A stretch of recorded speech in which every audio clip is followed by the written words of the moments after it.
그때 알았습니다. 고통이라는 거는 나보다 더 큰 목소리는 고통을 사람의 만났을 의사를 때 전달합니다. 내가 조금 더 위안이 되는구나. 행사 기획 하지만 아무리 연출에서부터 중요한 정보를 저희가 담은 맡아서 이야기라도 진행하는 행사 목소리는 입 이벤트 밖으로 토탈 나오는 행사라고 순간 보시면 됩니다. 공중에 제가 흩어져 사실 사라지고 말죠. 처음부터 이 일을 한 건 아니고요. 목소리가 가진 정보 전달의 한계를 극복하기 위해 사람들은 문자를 만들었습니다.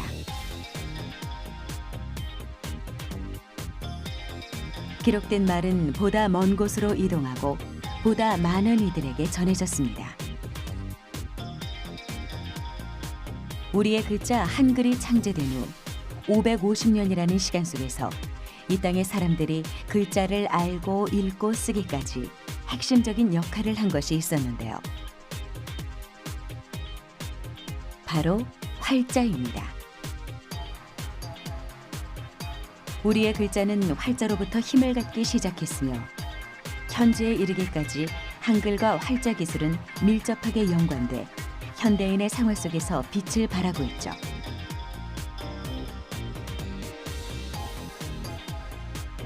디지털 시대에서 바라본 한글과 활자. 익숙하면서도 특별한 글자 이야기를 시작해 보겠습니다.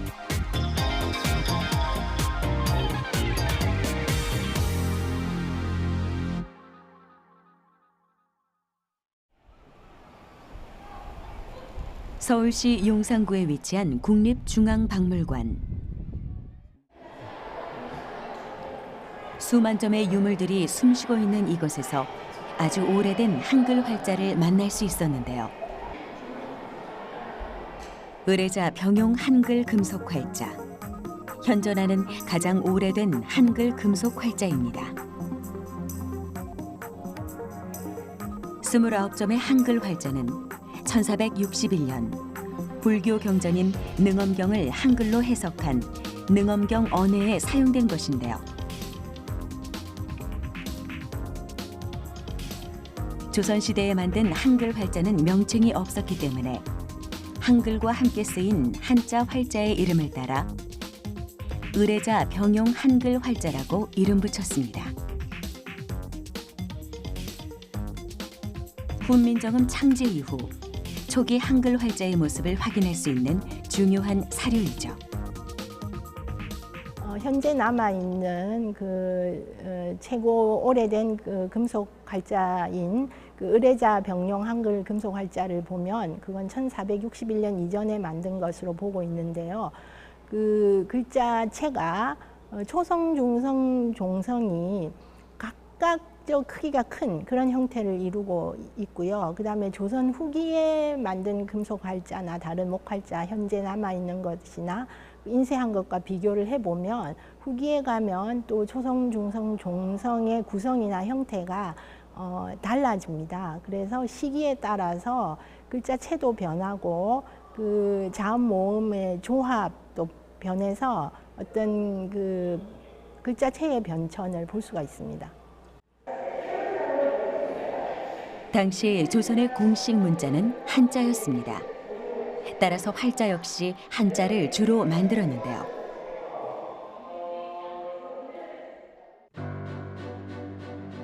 능엄경 언해를 통해 우리가 알 수 있는 건 유교의 나라인 조선에서 불경을 본격적으로 해석하고 그 해석본 제작에 한글 활자를 사용했다는 점입니다. 이는 조선 초 훈민정음을 보급하기 위해 백성들의 삶 속에 이미 깊이 들어와 있는 불교의 교리를 활용하고자 한 것이죠. 조선시대 한글 활자의 흔적을 따라가 보면 왕의 목소리와도 연관돼 있는 것을 확인할 수 있습니다. 왕이 백성들에게 내리는 명령을 윤음이라고 하는데요. 조선의 왕들은 이 윤음을 백성이 직접 들을 수 있도록 본문 뒤에 한글 번역문을 인쇄해 붙이기도 했습니다. 한글 목활자본, 어제유 원춘도, 영동영서 대소삼인 윤음에선 지금의 강원도 지역인 원춘도에 흉년이 들었으니 그 지역 백성의 세금을 감해준다는 정조의 윤음을 한글로 확인할 수 있죠. 활자의 역할이 말을 널리 전하고 많은 사람들에게 전하는 이의 메시지가 닿을 수 있도록 글자를 복제하는 일이라면 활자와 한글의 만남은 그 가치를 배가시키기에 충분했습니다.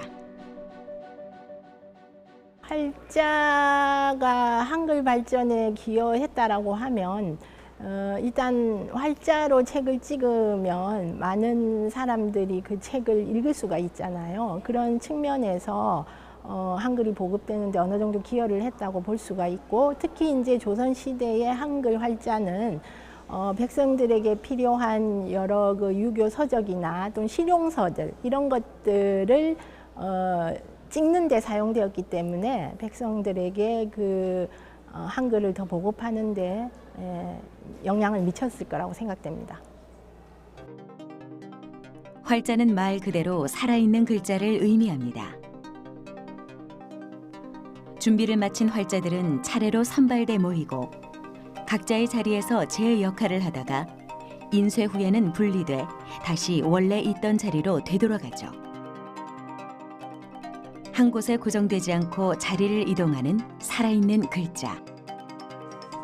활자라는 단어 속에는 글자의 인쇄와 보급이 함축돼 있는 것입니다. 특히 한글 활자의 진화는 시대에 따라 구분할 수 있는데요.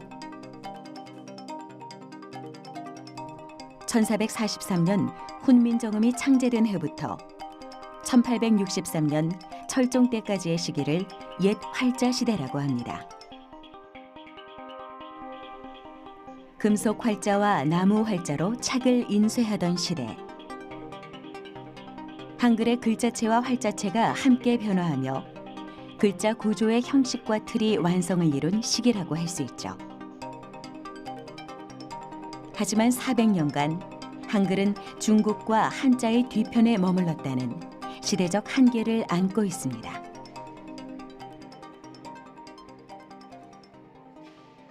이제 활자라고 하면 조선시대, 고려시대에도 활자가 있었는데 저희가 지금 사용하는 인쇄 매체에 영향을 미친 거는 유럽에서 건너온 인쇄술이에요. 그러니까 구텐베르크가 만들어서 중국, 일본을 통해서 이제 국내로 들어온 기술인데 우리나라 같은 경우에는 1880년 정도에 처음으로 도입이 됩니다. 그런데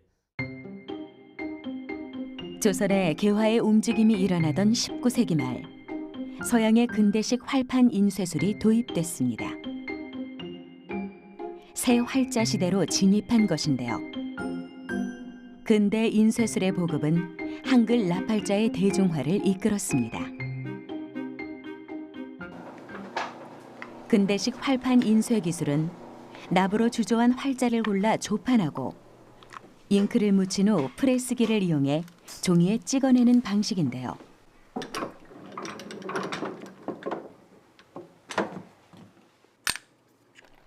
섭씨 1500도의 열을 가해야 하는 철과는 달리 납은 450도씨의 열에서도 주조가 가능합니다.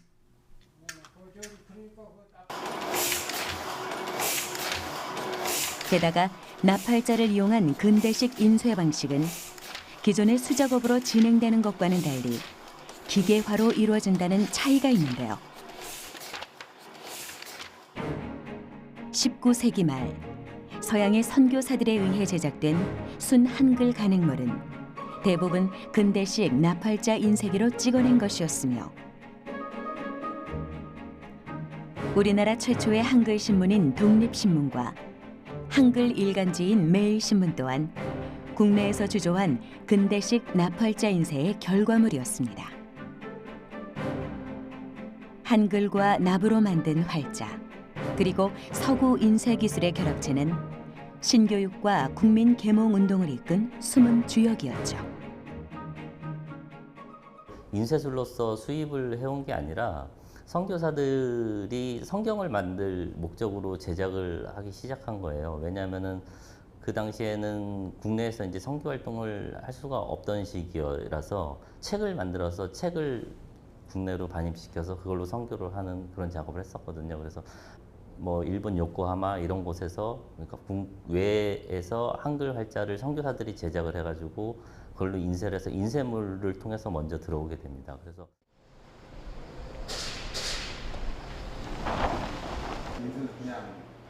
근대식 한글 나팔자를 볼 수 있는 곳. 경기도 파주시에 위치한 활판인쇄 박물관을 찾았습니다. 사방이 한글 활자로 가득한 공간에선 19세기 말부터 약 100년을 이어온 근대 한글 활판 인쇄 기술의 변천사를 엿볼 수 있는데요. 3천만 개의 나팔자들이 머물고 있는 이 선반을 문선대라고 합니다.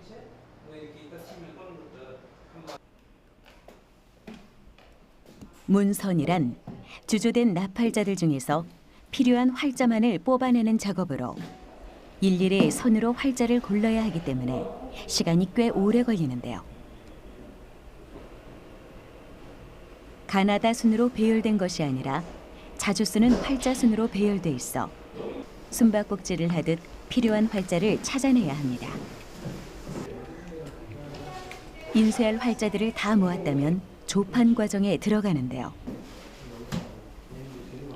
선별한 활자를 지면에 어떻게 배치할지 구성하는 작업. 원고에 맞게 판을 짜는 것이죠.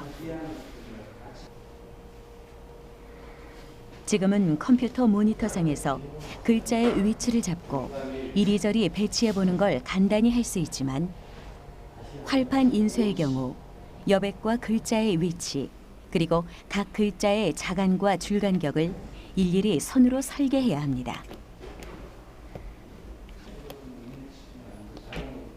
한 줄의 글을 완성하기 위해 이 정도의 시간과 수고를 거쳐야 하는 걸 감안한다면 한 권의 책이나 신문을 인쇄하기 위해선 얼마나 숙련된 기술이 필요했던 걸까요? 어느 것 하나라도 사람의 손을 거치지 않으면 만들어지지 않는 그런 시대였기 때문에 굉장히 시간도 오래 걸리고 뭔가 이렇게 만들어내는 것도 굉장히 오래 걸렸습니다. 그래서 그런 것들이 이제 보급화되기까지는 좀 더 많은 시간이 걸렸고요. 그럼에도 불구하고 이제 활판 인쇄술이 발전함에 따라서 책이나 인쇄물들의 보급이 좀 더 대중화되고 일반 사람들에게도 개방이 되면서 좀 더 많은 사람들이 책을 읽을 수 있게끔 이렇게 개발이 됐다고 저는 보여집니다.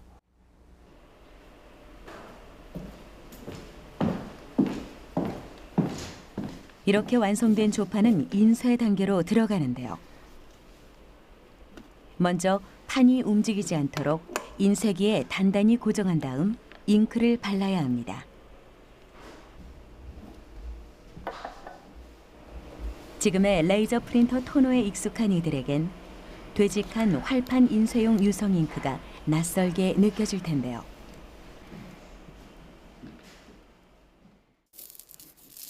롤러에 잉크가 골고루 묻어야 활자에 균일하게 도포되기 때문에 얇고 넓게 잉크를 섞으며 펴냅니다.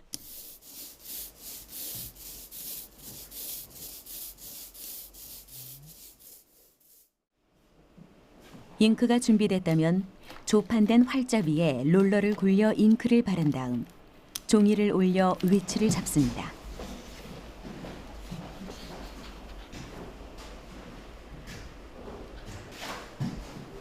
마지막으로 프레스기를 돌리면 되는데요.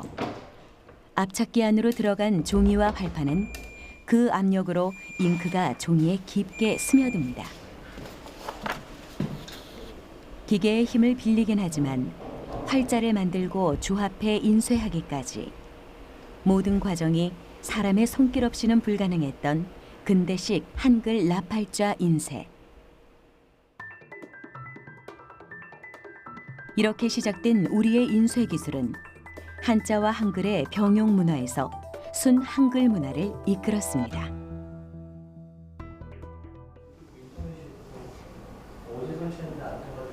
이때부터 한글 활자는 초창기 붓글씨와 같은 형태에서 조금씩 그 모양이 바뀌었는데요. 인쇄 기술과 함께 등장한 다양한 매체들을 통해 한정적이었던 한글 활자들이 개발되기 시작한 것이죠.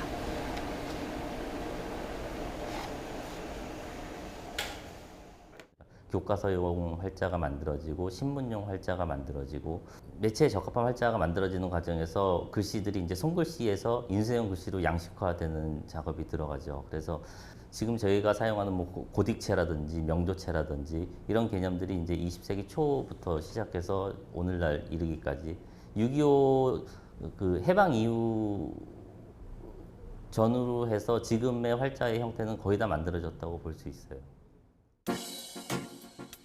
1945년 위에서 아래로 향하며 오른쪽에서 왼쪽으로 쓰여지던 우리 문자의 방향이 바뀌었습니다. 미 군정 시기 미 군정청 항무국의 교육 자문과 심의를 담당한 조선교육심의회에서 한글의 가로쓰기를 채택한 것인데요. 지금 우리에게 너무나 익숙한 가로쓰기 배열은 한글 창제 이후의 한글 활자 역사에서 봤을 때 커다란 변혁이었습니다. 가로쓰기의 시작은 한글 활자와 인쇄 기술의 변화의 바람을 불러옴과 동시에 한글 타자기의 상용화를 일으켰는데요. 광복 이후 우리말과 글에 대해 국민의 관심이 커지며 등장한 타자기는 한글의 기계화 가능성을 입증했습니다. 기계 장치를 이용해 한글을 직접 입력하는 시대가 시작된 것이죠. 타자기로 쓸 수 있는 문자는 지구상에 100여 개 넘는 문자 중에서 얼마 되지 않았어요. 지금은 컴퓨터 시대에는 모든 문자들이 컴퓨터의 도움으로 키보드 형태로 가능하지만 20세기 초반만 해도 얼마 되지 않았고 대여섯 개 된다고 하는데 그 중에 하나가 한글입니다.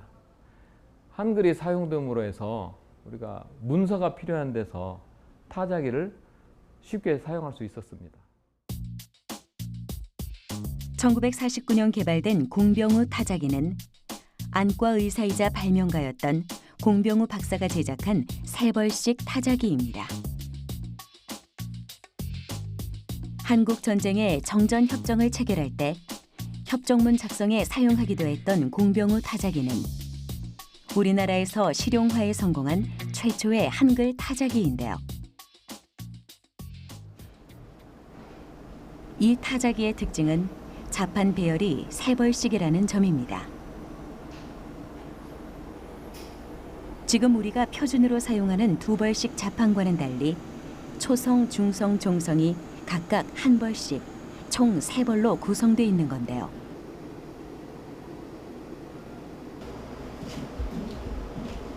(1900년대) 초부터 70년대까지 개발 붐이 있었던 한글 타자기 시대.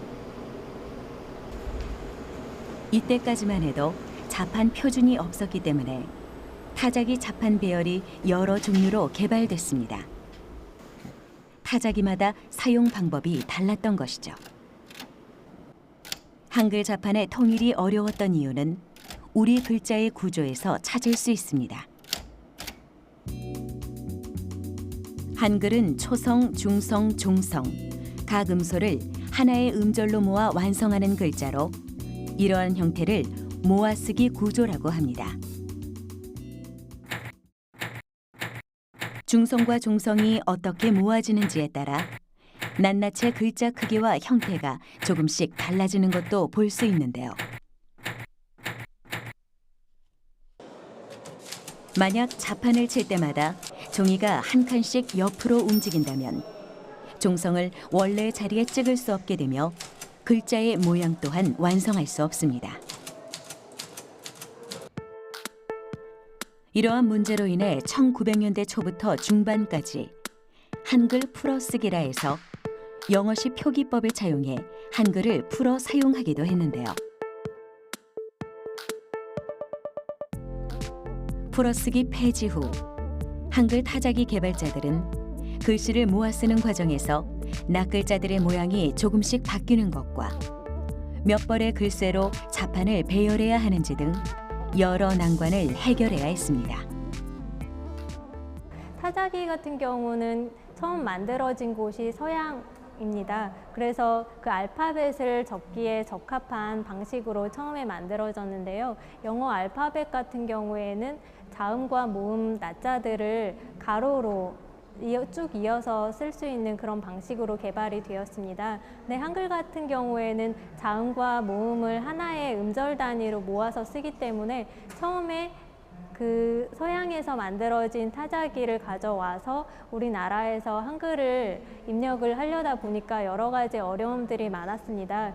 이러한 어려움을 극복을 하기 위해서 정말 부단한 많은 노력들을 했고요. 그래서 타자기에서도 한글을 자음과 모음 또 다시 이제 자음으로 모아서 쓸 수 있는 그런 방식들이 이제 개발이 되고 고안이 됐습니다. 1960년대 들어선 타자기는 3벌씩부터 5벌씩까지 개발되며 행정기관 곳곳으로 확산됐습니다.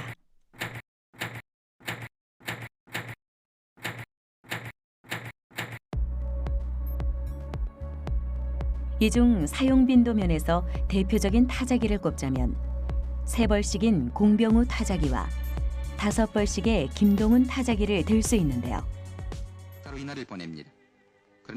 두 타자기의 혼용은 한글 자판 사용에 혼란을 불러왔습니다. 한 가지 자판에 익숙한 사람들이 다른 배열의 타자기를 전혀 사용할 수 없었기 때문인데요. 1957년부터 시작된 한글 타자기 표준 자판은 재정과 실패를 반복하며 무려 20년간 혼란 속에 머물렀습니다. 그리고 마침내 1983년 타자기의 시대는 새로운 국면을 맞게 됩니다. 바로 개인용 컴퓨터가 등장한 것입니다. 디지털 활자 시대, 즉 폰트 시대는 무엇보다도 그 다양성이 가능해졌다는 것이죠. 우리가 잘 알고 있는 뭐 바탕이나 뭐 도둠이나 뭐 굴림 또는 함초롱 뭐 이런 것 등등은 아주 표준적으로 문서를 만들 때 사용하는데 우리가 멋내기를 할 경우는 조금씩 그 폰트를 고르죠. 우리가 이 글자는 어떤 게 좋을까, 분위기에 맞는 글자를 고르죠. 이게 더 나아가서 자유로운 이제 글씨체가 나올 수가 있습니다. 우리는 지금 시대에 따라 변화해온 활자의 역사 속에서 활자가 그려온 한글의 변천사를 살펴보고 있습니다. 활자는 한글 창제와 맞물려 아름답고 과학적인 문자, 한글 전파의 밑거름이 되었고 널리 백성을 이롭게 했는데요.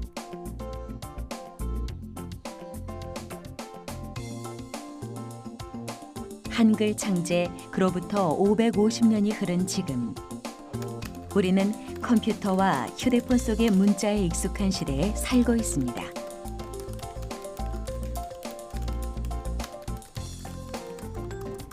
활자와 한글의 공존은 여전히 이어지고 있는 걸까요? 지금부터 디지털 시대의 활자와 한글의 행보를 따라가 보도록 하겠습니다.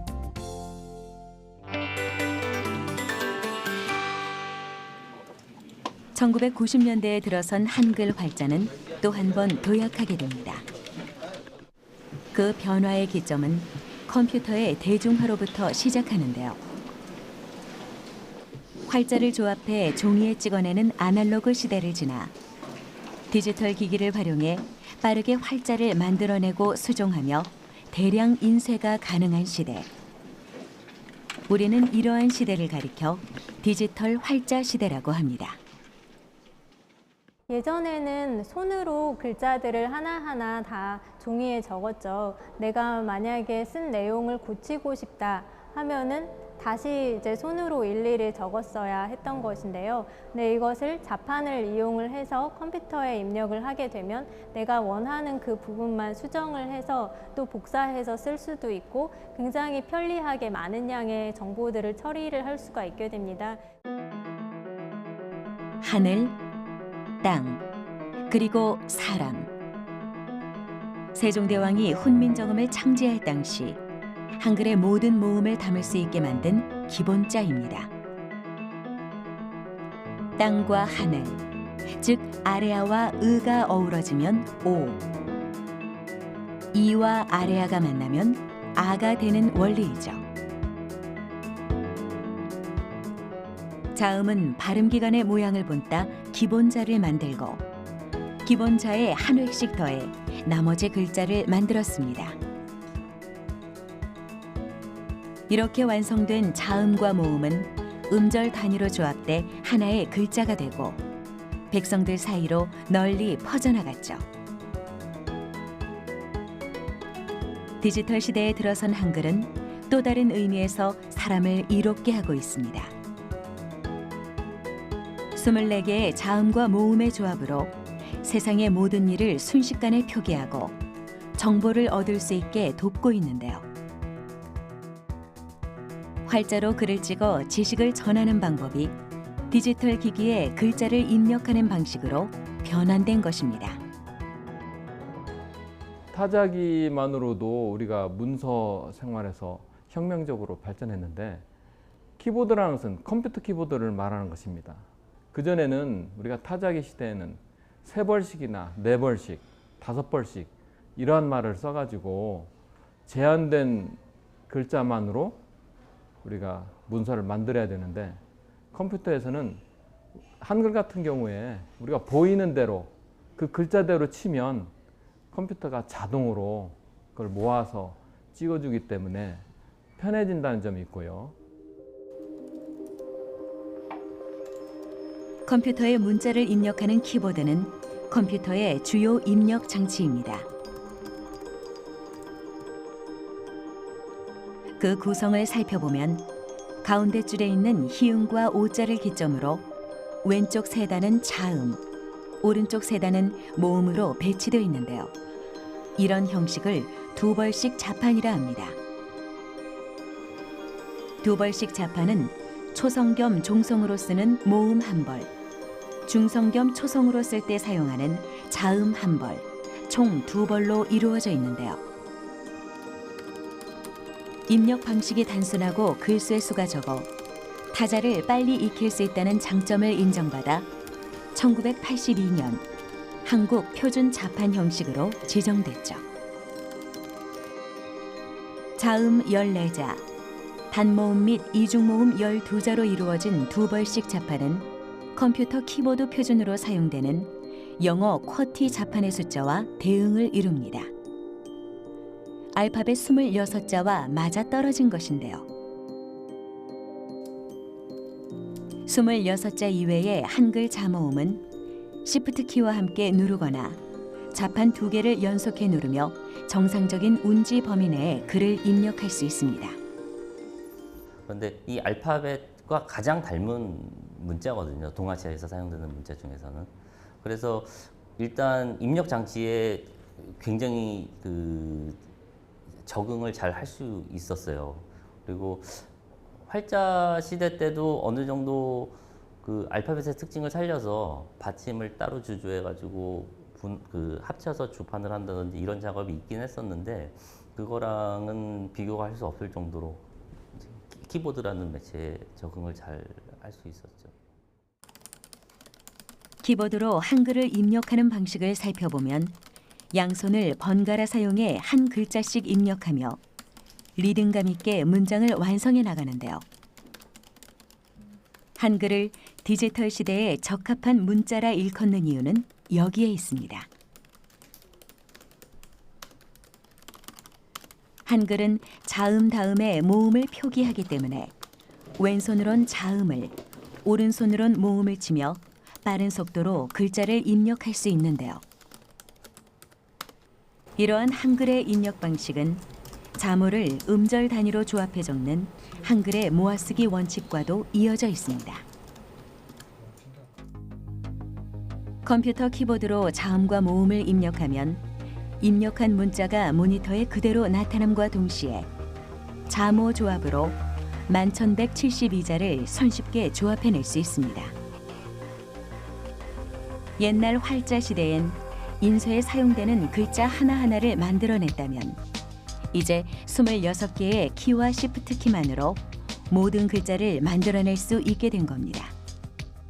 세종대왕이 훈민정음을 만드셨을 때 지금과 같은 그 컴퓨터, IT 시대를 예측하고 만든 것은 아니죠. 그러나 우리가 훈민정음을 창제한 것은 IT 시대에 아주 적합하게 됐어요. 그런데 한글은 24개의 자모이고, 물론 우리가 사용하는 키보드에는 거기에 9개가 더해져 가지고 33개인데, 이것만으로 우리가 글자를 치기 때문에 어떤 언어보다도 빠르게 칠 수 있습니다. 동양권의 다른 문자는 어떨까요? 한자를 사용하는 중국의 경우 중자를 입력하고 싶다면 해당 문자의 영문식 표기법인 병음을 입력한 후 해당 글자를 찾으면 됩니다. 이러한 방법은 한자 병음을 모르면 사용할 수 없을 뿐더러 같은 발음의 한자가 많을수록 원하는 글자를 빨리 찾기가 어렵다는 단점이 있습니다. 일본어도 크게 다르지 않습니다. 일본어 발음을 영어로 입력한 후 바꾸고자 하는 가나 문자 혹은 한문을 선택해 입력해야 하는데요. 이렇게 문자의 변환 시간이 쌓일수록 한글 입력 속도와 비교했을 때 차이가 날 수밖에 없는 것이죠. 저희가 사용하는 키보드 안에 그 일본어에서 사용하는 그 50음이 다 들어가지를 않습니다. 그래서 결국에는 알파벳처럼 그 발음을 알파벳으로 그냥 입력하면은 일본어 발음이 쭉 나열되고 거기서 해당되는 한자를 골라가지고 입력하는 이런 방식으로 사용이 되는데, 그런 부분은 한글 입력에 비해서 굉장히 불편한 거죠. 한글은 28키를 그 발음 순서대로 누르면 바로 눈으로 보면서 문장이 만들어진 거 눈으로 보면서 타이핑을 할 수가 있잖아요. 그런 부분이 가장 큰 차이점입니다. 컴퓨터와 더불어 디지털 시대의 아이콘, 스마트폰에서의 한글 입력 방식은 어떨까요? 우리는 보통 스마트폰 문자를 입력할 때 검지나 엄지 두 손가락을 사용하는데요.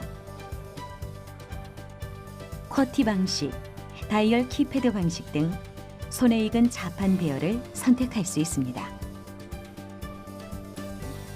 다이얼 키패드를 살펴보면 12개밖에 되지 않는 패드에 20개가 넘는 한글의 자모를 입력하기엔 무리가 있어 보이지만 최소한의 터치로 패드에 배치되어 있는 자모를 활용해 10,000개가 넘는 글자를 조합할 수 있습니다.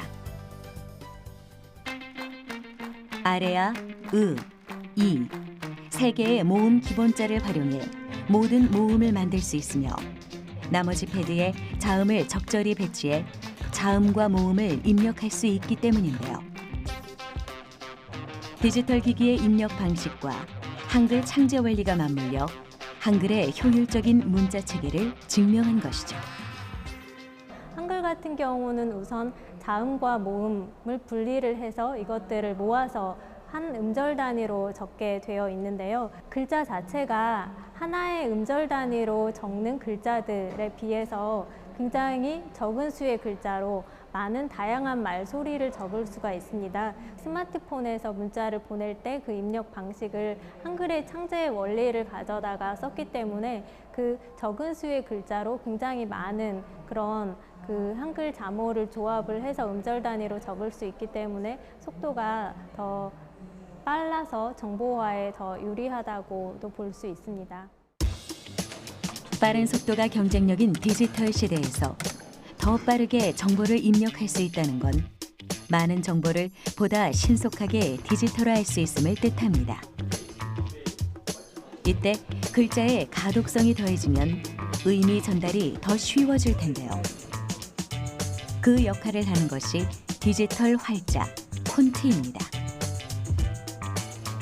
폰트란 글자를 인쇄하기 위해 디지털 기기에 사용되는 글꼴로 동일한 종류와 크기를 갖춘 한 벌의 활자를 뜻합니다. 최근엔 글의 생김새를 담은 폰트, 글꼴, 서체 등의 용어들을 구분 없이 동의어로 사용하고 있는데요. 디지털 기기를 통해 얻는 정보가 많아질수록 그에 맞는 폰트의 개발이 필요해졌습니다. 결국은 폰트는 이제 사용자들 입장에서는 이제 어떤 생김새냐, 난 이 모양이 좋아, 난 이 모양이 좋아라는 어떤 선택을 하게 되고, 그게 이제 조금 더 이렇게 전문적인 이제 디자이너인 사람, 이제 어떤 폰트를 활용해서 무언가를 또 재창조를 해야 되는 사람들에게는 단순히 취향, 기호로 선택되어지는 게 아니라 이게 누가 볼 것인지, 뭐 어떤 환경에서 쓰여질 것인지를 다 고려해서 폰트를 선택해야 되기 때문에 대중의 눈에는 되게 비슷해 보일 수는 있지만 이제 폰트를 만드는 사람 입장에서는 그 모든 것을 고려해서 새로 디자인을 해야 합니다.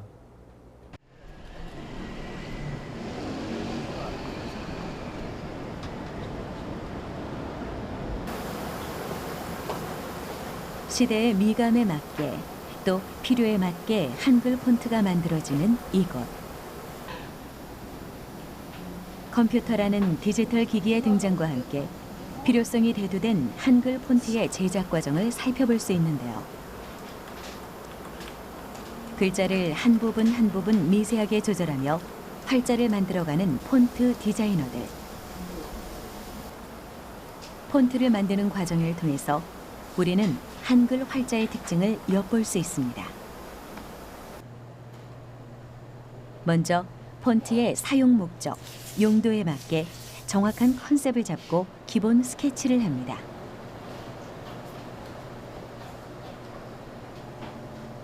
문자가 가지는 개성, 시대적 느낌을 간략하게 담아내는 것인데요. 폰트 디자인 작업은 단순히 개성을 드러내거나 예쁘게 만든 것이 아니라 글자의 전체적인 조화와 균형을 고려하는 것이 중요하다고 합니다. 폰트 디자이너의 역할이 그 옛날 활자를 만들던 이들과 다르지 않음을 알 수 있죠. 폰트라는 것도 어떤 문자이기 때문에 그 문자 내에서 좀 가져야 되는 어떤 최소한의 어떤 인상들이 있잖아요. 그거를 바탕으로 어떤 글자만의 각 글자만의 어떤 뭐랄까 특별한 개성 같은 게 추가가 되는 건데, 그렇기 때문에 그 개성이나 아니면 그 골격에서의 어떤 특징점이 되는 것들을 좀, 아니면 시대적인 느낌을 좀 담아낸다든지 그런 것들을 그냥 이렇게 러프하게 스케치할 때는 컴퓨터로 하는 것보다는 확실히 손이 빠르기도 하고요. 그러다 보니까 그런 아이디어를 처음에 기획하고 그거를 러프하게 이렇게 드러내는 부분, 그런 거를 할 때 많이 하게 되죠. 글꼴 디자인은 가독성, 신미성, 조화성 등 3대 요소를 갖춰야 합니다. 글을 읽는데 불편함이 없어야 하며 글자 간 조화를 이뤄 글씨가 아름답게 보일 수 있도록 디자인해야 한다는 것이죠.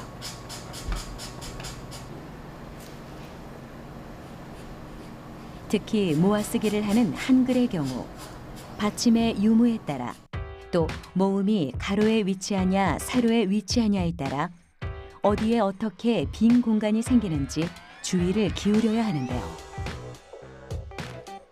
이런 점이 한글 폰트 제작을 어렵게 만드는 요소가 되기도 합니다.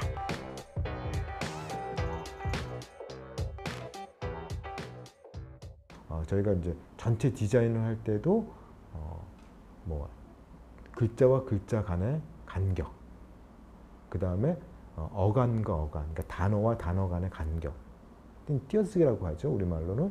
그런 것들의 공간들, 이런 것들을 면밀히 살펴보고 디자인을 하게 되는 거죠. 이건 모든 문자가 다 마찬가지고요. 근데 한글을 디자인할 때는 특히 이제 한글이 받침이 있다가 없다가 이런 그 요소들이 생겨요. 다른 뭐 알파벳이나 그다음에 한자는 그런 경우가 없지만 한글은 이제 그런 어려움이 있는 거죠. 폰트의 기본 스케치를 끝내면 도안을 스캔한 후 본격적인 폰트 작업을 시작합니다. 최소한의 단어로 레터링한 후 문장 샘플을 만들고 한글 문자 11,172자를 파생시키는데요. 여기서 우리는 한글을 디지털로 변환할 때 생기는 한계점을 발견할 수 있습니다. 자모의 조합으로 만들어낼 수 있는 글자 10,000개 이상을 일일이 디자인해야 하기 때문에 폰트 개발에 오랜 시간이 걸린다는 건데요. 그럼에도 우리가 한글 폰트를 지속적으로 개발해야 하는 이유는 정보 습득의 효율성을 높이는데 폰트의 역할이 중요하기 때문입니다. 얼마든지 종이 시대에서 이미 디지털 시대로 넘어와서 저희가 모니터를 통해서 정보를 많이 습득하게 되죠. 그럼 모니터에 나와 있는 이게 뭐 다 문자잖아요. 그러다 보니까 사실은 이제 더 많아지게, 또 문자의 그 사용 용도가 더 많아지게 되고 또 다양화가 된 거죠. 그러니까 거기에 맞춰서 또 문자도 진화해야 되고 또 그 취향도 달라졌기 때문에 거기 또 맞춰줘야 되고 그렇기 때문에 오히려 아직도 제가 부족하다고 말한 그 저변에는 이런 환경적인 요소도 있습니다. 이제 한글은 활자 기술을 통해 단순 정보를 전달하는 것을 넘어 표현하고자 하는 대상의 이미지를 시각화하고 고유한 정체성을 나타내는 역할을 부여받았습니다. 폰트의 디자인에 따라 전달하고자 하는 목적이 달라지게 된 것인데요. 그중 한글이 가장 강점을 보이는 분야는 조형미입니다. 자음과 모음의 모양이 뚜렷하게 구별되고 좌우로 뻗어나갈 수 있는 구조로 돼 있어 더욱 아름다운 한글.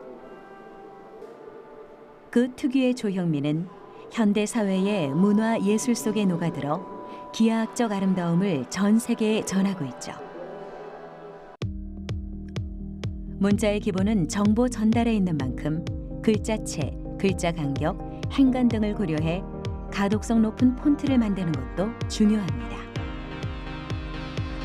폰트가 디지털 시대의 활자로 그 힘을 발휘하기 위해선 가독성이 높음과 동시에 폰트 그 자체로 감정을 전달할 수 있는 아름다운 글꼴이 더 많이 개발되어야 할 것입니다. 한글뿐만 아니라 서양의 어떤 활자 디자인 변천을 봐도 알 수 있는 일인데 그런 의미에서 보면 폰트 디자인, 활자 디자인은 옛 서체를 얼마만큼 잘 현대화시킬 것인지, 그 당시의 미감을 지금의 미감으로 얼마만큼 잘 바꿀 수 있는지, 이런 것들이 굉장히 중요한 문제이기 때문에 옛 어떤 글씨들이나 어떤 글자체들의 어떤 자료들은 활자 디자이너에게는 상당히 중요하다고 봅니다. 살아있는 활자 한글. 500년이 넘는 시간 동안 역사를 이어오며 네모기둥 모양의 금속 활자에서 디지털 폰트로 그 모습이 변화했는데요. 활자 제작에 걸림돌이 되었던 모아쓰기는 디지털 시대를 맞아 입력 속도를 높여주는 전화위복의 기회가 되었죠. 그리고 그 속에서 디지털 시대의 활자는 더 많은 정보를 더 효율적으로 전달해 나갈 것입니다. 활자 문화라는 것은 눈으로 보이는 글씨를 찍어내는 문화이거든요. 그런 점에서 볼 때 우리가 이제 디지털 폰트를 사용하게 되면 얼마든지 그 확장성이 있죠. 우리가 보고 싶은 글자나 또는 남한테 새로운 어떤 글자 모양을 보여줄 수 있는 그런 장점들을 우리가 얼마든지 개발할 수 있고요. 1900년부터 지금까지 뭔가 그 지난 어떤 활자체를 좀 잊어졌던 활자체가 있다면, 글자체가 있다면 그런 것들을 좀 다시 복원하기도 하고 요즘의 미감에 맞춰서 다시 채워 넣는다면 그것이 일종의 자양분이 돼서, 그러니까 다양하고 좀 양질의 폰트들이 계속 생산될 수 있을 거라고 생각합니다. 활자는 왕의 목소리를 전달하며 존재의 가치를 알렸던 시대를 지나 디지털 시대의 도래와 함께 그 존재가 자연히 잊혀진 듯 보였습니다. 하지만 익숙함에 길들여져 우리 곁에 있다는 걸 인지하지 못했을 뿐 활자는 여전히 우리와 함께하고 있었는데요. 미래에 또 다른 시대가 다가온다 하여도 활자는 정보를 전달하고 자신의 생각을 표현하고자 하는 사람들을 통해 그 생명력을 이어갈 것입니다.